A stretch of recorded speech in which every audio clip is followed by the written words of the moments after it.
Kevin Durant is going to be one of the biggest names to watch for this NBA offseason. As we all know, the Suns were actively shopping KD this trade deadline, with teams like the Warriors, Grizzlies, and Rockets all pursuing interest. And it was only because Durant didn't want to play for these teams that this trade didn't go down. And remember, KD is a 2026 free agent next offseason, so he has no obligations to play anywhere, which puts the Phoenix Suns in a really tough spot. And although the team is good enough for a playoff spot right now, these were not the hopes and dreams that Matt Ish had post-KD trade. Since acquiring the two stars, the Suns have tried different variations of role players around them, whether this be Royce O'Neal, Yusuf, or most recently Nick Richards. They just haven't found the right combination of players to contribute to winning basketball. Since the era of these three stars, the Suns have really struggled on the defensive end, giving up over 117 points per game in that stretch. After clearly prioritizing their offense over their defense, the Suns have some major prioritizing to do. And unfortunately, one of these priorities most likely involves trading Kevin Durant. It's clear that the Suns are lacking in depth and need some role players to surround Booker and Beal, so making a trade with a team like the Rockets, the Grizzlies, or the Warriors would undoubtedly fix their issues. For the Grizzlies, Kevin Durant would give them the 1A option they've been looking for since John Morant took over. While yes, they have been good in times without a 1A like Durant would provide them with much needed offensive firepower. Packaging a combination of role players such as Desmond Bane and Santi Aldama, combined with some draft picks, would most likely entice the Suns to make the trade. For the Suns, they get back some much needed draft assets after both the Beal and Durant trades,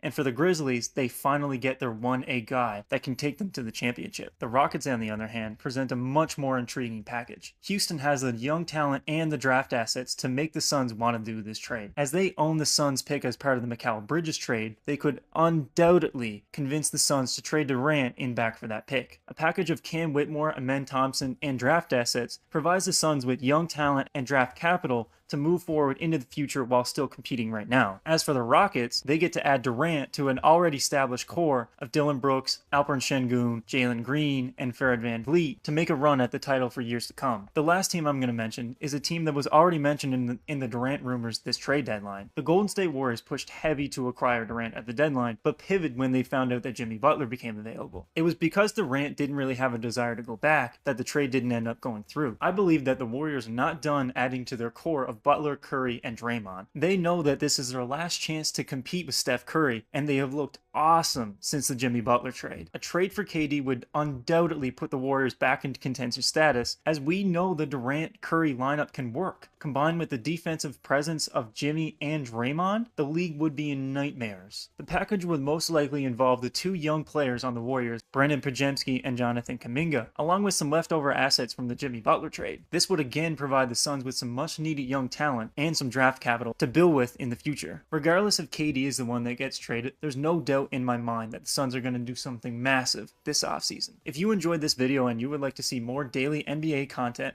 hit that subscribe bell.